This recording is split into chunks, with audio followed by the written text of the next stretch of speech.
My husband slapped me 6 times in front of his mistress and threw me out into a thunderstorm, screaming that I should think about what I did wrong. So I called the one man in New York who could make his entire world disappear: my father. My name is Vivian Hale, and I came home from a long shift at a grocery store in Queens to find my husband, Grant Whitfield, tangled up on our living room sofa with a woman named Paige, who was wearing a silk dress I had spent 3 months of wages saving up to buy. She did not even bother getting up when she saw me, only pressed closer to Grant and cooed that I was dripping wet and ruining the hardwood floors. And something inside me finally cracked wide open after 5 years of pretending this marriage was worth the sacrifice. I demanded she leave my house. And instead of shame, Grant got in my face and told me a plain, miserable woman like me was not even fit to shine her shoes, that I should apologize to his mistress. When I refused and simply glared at her, he exploded, slapping me across the face 6 times in a row until I tasted blood and collapsed to the floor, then dragged me by the collar to the front door and threw me out into a violent thunderstorm, screaming that I should think about what I had done wrong before I dared come back begging for forgiveness. The deadbolt clicked shut behind me, and through the door I could still hear Paige's soft, flirtatious laughter, as if the woman lying in the mud outside meant nothing at all. I sat in the mud outside my own house, soaked through, listening to Paige's fake, concerned giggling drift through the closed door, and something in me went completely still. 5 years earlier, I had walked away from my family, believing love meant sacrifice, believing a modest life with Grant was worth more than the world I came from. With trembling hands, I pulled out my dying phone and dialed a number I had not used in 5 years, saved simply as Dad, and when a deep, startled voice finally answered, I choked out 4 words. "Dad, it is me, Vivian."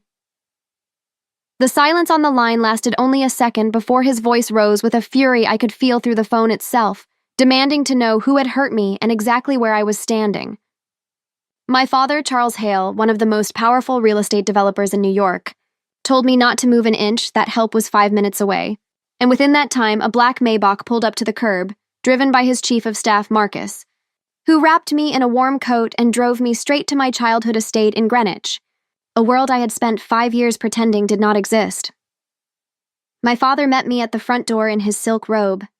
and the moment he saw my swollen face, the ruthless businessman the city feared dissolved into a father barely holding back tears, pulling me into an embrace that felt safer than anything I had known in half a decade. After a hot bath and clean clothes, I sat beside him while he made one phone call that would end the Whitfield family as they knew it, ordering his top investigator to pull a full financial dossier on Grant's family construction business within the hour, and ordering their lead contractor partner to publicly withdraw from their flagship project that very night under the excuse of critical structural defects. Within hours, the Whitfield family empire began collapsing in real time while they sat down to a celebratory dinner with Paige playing devoted girlfriend, unaware their contractor had just abandoned their biggest project. Their banks had flagged their credit for immediate recall, and rumors of bankruptcy were already spreading through every boardroom in the city. Phones rang without stopping, vendors demanded payment, and Grant's father Frank slammed his fist on the table demanding to know what had happened to a company that had been perfectly fine that same morning. Paige, sensing an opportunity to cement her position, played the perfect supportive girlfriend for Margaret, Grant's mother,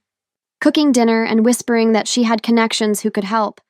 all while secretly fantasizing about becoming the next lady of a house she assumed would recover within weeks, unaware she herself was $85,000 deep in predatory debt that my father's people were already quietly fast-tracking toward collection judgments. She had no idea the family she was auditioning to marry into was not experiencing a hiccup, but an extinction event, one I had personally requested. The next morning, Grant arrived at his office to find subcontractors blockading the parking garage, screaming that he owed them millions. While inside the building, panicked employees whispered that federal default notices had just arrived from every major lender demanding $45 million within 72 hours. Then came federal agents and windbreakers waiting in the lobby, informing him the IRS was opening a full criminal investigation into years of falsified books. Back at the house, process servers, courthouse couriers, and the Homeowners Association all arrived in succession, burying Margaret and a visibly panicking Paige under a mountain of legal paperwork that made it impossible to pretend this was anything but total collapse. Frank spent that entire day calling in every favor from decades of networking, only to be met with the same chilling response from every contact, that whoever they had crossed sat so far above them that helping the Whitfields now meant drowning alongside them, and that nobody was willing to test that kind of power, He finally understood there was no fixing this, that his family had somehow angered forces entirely beyond his reach, though neither he nor Grant yet understood the woman behind it had once scrubbed their floors and eaten their leftovers. In silence for 5 years, that night I attended a glittering charity gala at the Plaza Hotel on my father's arm, dressed in a custom gown and diamonds, and the entire room turned to whisper about the mysterious daughter Charles Hale had kept out of the public eye for years. Grant, who had scraped together an invitation hoping to beg some desperate investor for a lifeline, saw me across the ballroom and dropped his champagne glass in shock, recognizing the wife he had beaten and discarded now radiant on the arm of the single most powerful man in the room. And in that instant, the horrifying truth clicked into place for him. He cornered me in the marble hallway outside the ballroom, begging me to call off whatever had been unleashed on his family, promising he would throw Paige out that night and hand me everything he owned if I would just come home. I looked at him with eyes as cold as the storm he had thrown me into, and asked calmly whether he had been thinking about our love while he slapped me 6 times for a mistress, then told him to liquidate whatever assets he had left before his contractors broke more than his windows, and walked away without looking back. Grant returned home that night to find Paige waiting to hear about a rescue that would never come, and when he screamed at her that her greed had cost him everything, the fight that erupted was interrupted by sheriff's deputies arriving with a court order to seize every designer bag and piece of jewelry in the house to satisfy her own crushing debt. Frank, watching his son brawl with a debt-ridden mistress while deputies hauled away Chanel bags, collapsed on the staircase, clutching his chest, and Paige finally accepted the gravy train had derailed completely, fleeing into the night with nothing but a broken heel and a cheap purse. Within days, federal agents raided both the Whitfield home and their corporate offices simultaneously, uncovering years of falsified books, tax evasion, and bribery that my father's investigators had quietly handed over on a silver platter, and Grant was arrested on the spot, marched out in handcuffs, in front of news cameras while headlines exposed both his crimes and his brutal assault on the wife the public now knew was a Hale. Frank suffered a second heart attack upon hearing the news and slipped into a coma he never woke from, while the family business was liquidated in bankruptcy court down to the last folding chair.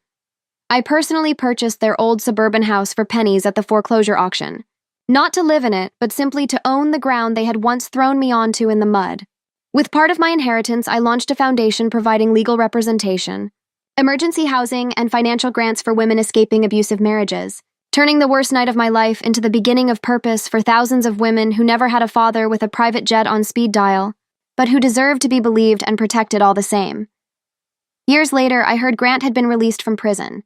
broke, friendless, and doing day labor to support his aging mother, while Paige was still somewhere in the city dodging collectors, her influencer dreams long buried under interest payments. Standing in my foundation's office overlooking the Manhattan skyline one winter afternoon, my father called just to ask what I wanted for dinner, and something in that simple, ordinary question undid me more than any part of the revenge itself had, because it reminded me what it actually felt like to be cherished by someone who would never once raise a hand to me. I realized then that the sweetest revenge was never really the destruction I had unleashed. It was simply the life I had gone on to build without either of them in it at all, a life built on my own worth instead of my own endurance. The woman who once knelt in the mud in a thunderstorm, begging no one to notice her, was gone for good, replaced by someone who finally understood that love should never require 6 slaps and a locked door to prove itself. If this story moved you, hit subscribe and turn on notifications, because The Revenge Tales brings you a brand new story of betrayal and justice every single week, and you will not want to miss what happens next.